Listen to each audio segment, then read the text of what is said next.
Hi, everybody, and welcome to your final week of The Soul Found in Oscar Wilde's The Picture of Dorian Gray. I'm Elizabeth with World's Cup of Joe. Awaken your soul.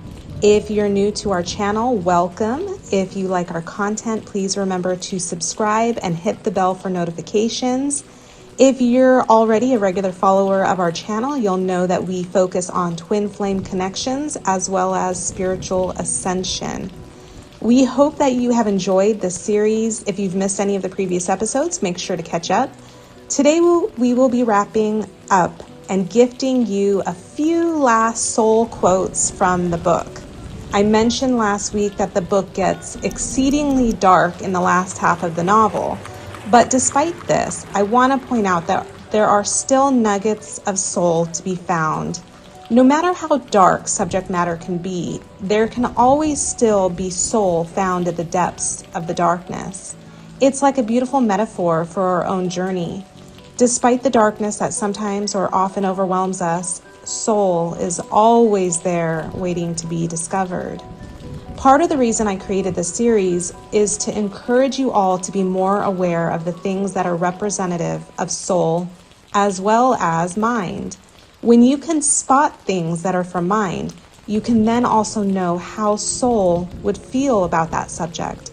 It's a nice way to be able to start being more in tune to the things you hear, read, and see.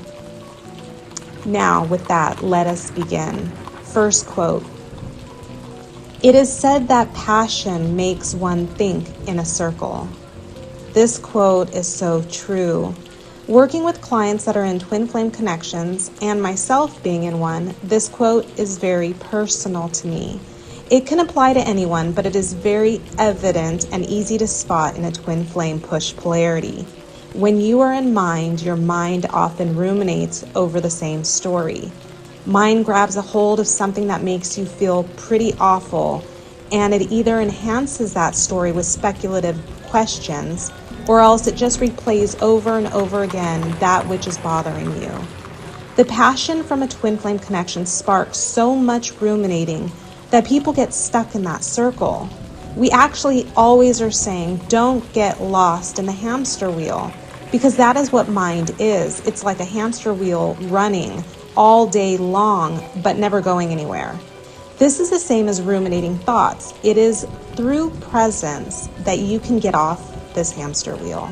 It is presence that breaks the circle of repetitive thoughts by focusing on what is going on in this now moment, in your direct surroundings.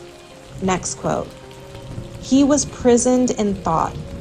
Memory, like a horrible malady, was eating his soul away. I included this quote because of the overwhelming mind energy it encompasses. When we teach people presence, we explain that past and future are mind, and presence is soul. When you are living in the past, in memories, you are fully in mind. This passage is tragic in the sense that many people are imprisoned in their memories. They let it eat away and destroy their presence. It doesn't eat your soul, as the sentence suggests, but rather it blocks your ability to align with soul, to allow the soul energies come through and you to remain in those vibrations. If you can't align with soul, you're blocking yourself off from the peace and freedom that soul brings. You are essentially trapped in a cell of thought. And like the previous quote suggests, in a perpetual circle that never ceases. Next quote. One's days were too brief to take the burden of another's errors on one's shoulders. I wanted to highlight this quote for all the people pleasers out there. As a reformed people pleaser myself, I have now realized that no one else's burdens are mine to carry. I used to take on the weight of all my family's problems and issues. I was the go-to person for them to vent to, and I never realized that I was in turn absorbing their energy in doing this. Now I realize how precious energy is, and I'm very protective of making sure that I don't take in unwanted energies. It's not that I don't love my family, it's that I know I can only focus on my own presence and be responsible for my own energy. If they are in a low vibration, all they are going to do is to bring me down to match theirs. Rather, I maintain my high vibration, and then I'm able to send that love and light to them through my energy. Last quote. Actual life was chaos, but there was something terribly logical in the imagination. I'm going to close out this series with this last quote. I want it to leave you all with a sense of empowerment and inspiration. Does it feel like life is chaos for you? Or do you feel like you are in a permanent place of neutrality or peace? Life is chaos when you're living through the mind, and that is because the mind will always cling to things that keep you in those lower vibrations and that make you feel like the world is falling apart. But look at the next part of the quote. There was something terribly logical in the imagination. You create your own reality through your imagination. Although we don't often associate imagination with logic, you'll start to connect the two when you see how quickly you're able to manifest things into your experience once you're conscious and intentional with your imagination and creating.